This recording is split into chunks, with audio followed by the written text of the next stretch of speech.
Hello everyone! Welcome back sa aking channel!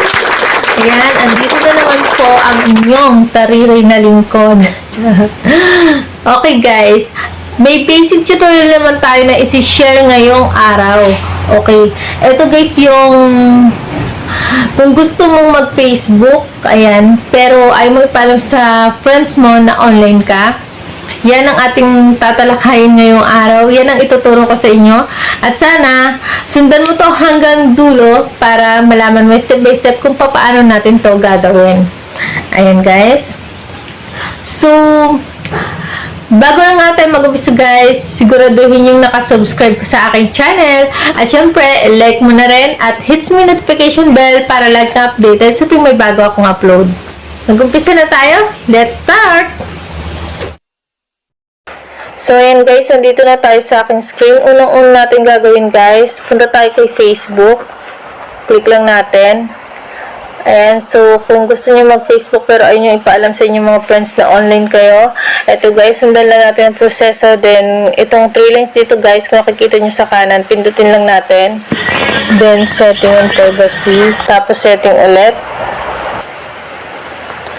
Tapos, eto guys, hanapin natin tong active status. Pindutin lang natin to. Tapos dito sa show when you're active guys, ayan. Ayan, naka-off yun sa akin.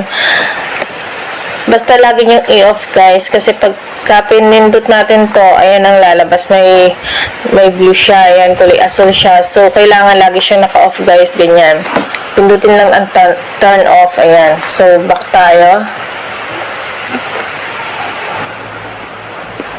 Then, dito naman sa messenger guys, open lang natin ang ating messenger. Tapos, tong 3 lines sa kaliwa guys, yan, pindutin lang natin. Then, itong setting. Tapos, itong active status guys, click lang natin yan. Then, kagaya nung kanina guys, i-off lang natin tong show when you're active. Ayan guys, so, i-off natin. Ayan. Dito may mga pagpipilian. Bahala kayo dyan mamili. So, kunyari itong for 1 hour. Pindutin lang natin. Tapos, pindutin natin tong post. Ayan. And guys, okay na yan guys. Ayan, kung nakikita nyo, naka-post na siya. Ayan. Ganun lang kadali guys. Ayun guys, simpleng tutorial naman ang na-share ko ngayong araw nito at sana subaybayan niyo pa ako sa susunod ko pang mga gagawing tutorial. Ayun guys, so kung nagustuhan mo ang tutorial natin ngayong araw, so mag-subscribe ka na, like mo at hits mo yung notification bell para lagi updated sa aking mga latest upload.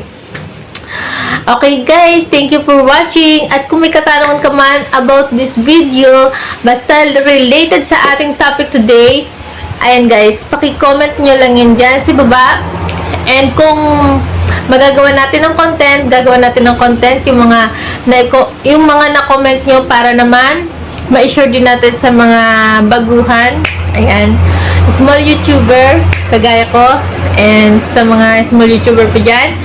Okay guys, kita-kits na lang ulit tayo sa susunod. Bye-bye!